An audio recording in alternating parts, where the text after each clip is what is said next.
महानगरपालिका निवडणुकीत युती करायची की नाही याचे अधिकार मुख्यमंत्र्यांनी जिल्हाध्यक्षांसह समन्वय समितीला दिलेत।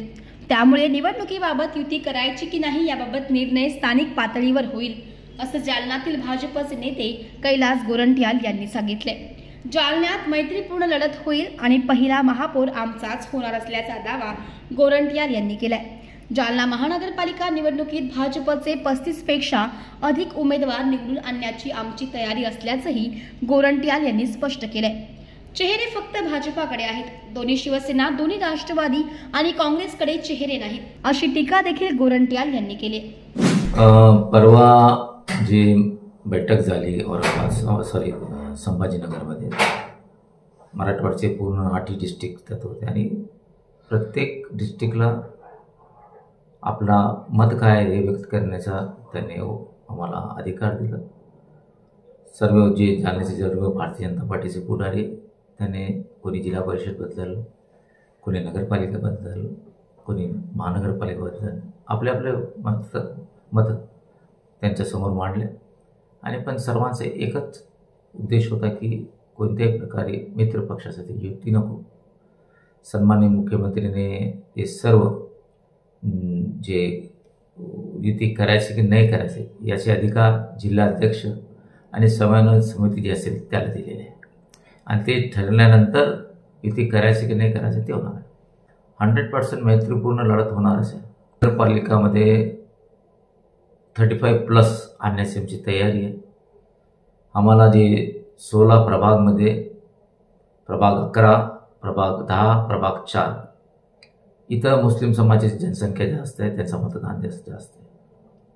तिथून कसा भारतीय जनता पार्टीचा कार्यकर्ता कॉर्पोरेटर म्हणून कसा निवडून येईल त्यासाठी आम्ही तयारी करतोय। काही मुस्लिम समाजाचे तरुण लोक आमच्याकडे येऊ लागले, भारतीय जनता पार्टीने आम्हाला तिकीट दिलं तर आम्ही निवडून येणार। आम्ही थोडा बस फक्त मेरिट करणार आणि एक सर्वे करणार आहे आणि सर्वेचा रिपोर्ट आल्यानंतर कोणाला कुठं टीका द्यायचे ठरणार आहे। हा ते तर आहे, पण त्याच्यासोबत नगरपालिकामध्ये कोणाला मतदान करायचं ते पण चेहरे पाहिजे आणि मला सांगताना आनंद होतो की दोन्ही राष्ट्रवादी, दोन्ही सेना आणि काँग्रेसमध्ये असे कोणते चेहरे नाही, चेहरे आहे फक्त भारतीय जनता पार्टीकडं, त्याचा फायदा मला होईल। ते आता ज्या लोकांना असं वाटत होतं की आम्हाला भारतीय जनता पार्टी चालत नाही म्हणून जे मी काँग्रेसमध्ये आल्यानंतर, मी भारतीय जनता पार्टीमध्ये आल्यानंतर माझ्या विरोधात गेले, मी काँग्रेसमध्ये असताना काही सेनामध्ये गेले। आता हे वातावरण बघू लागले की जालना शहरात भारतीय जनता पार्टी एक मोठा पक्ष म्हणून उद्या येऊ लागला आहे आणि उद्या भारतीय जनता पार्टीचा मेयर होईल असं लोकांना कळू लागलं। मग ते लोक हळूहळू आमच्याकडे येऊ लागले आणि आम्ही बघू, योग्यता बघून संधी देऊ त्यांना।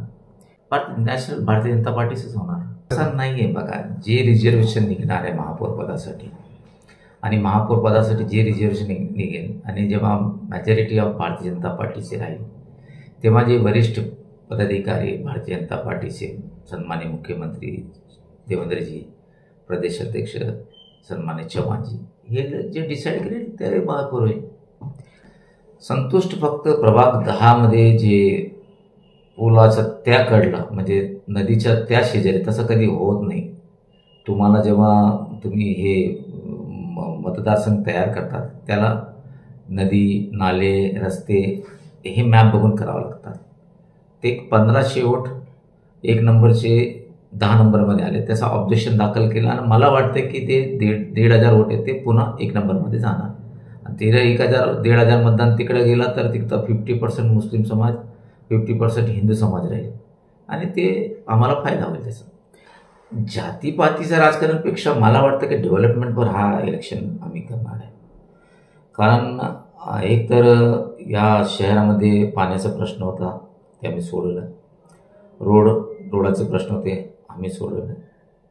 सध्या अतिवृष्टी झाली, नदीचा आपल्या शेजारी कोणती मोठी नदी नाही की ज्याचं पाणी शहरात घुसलं।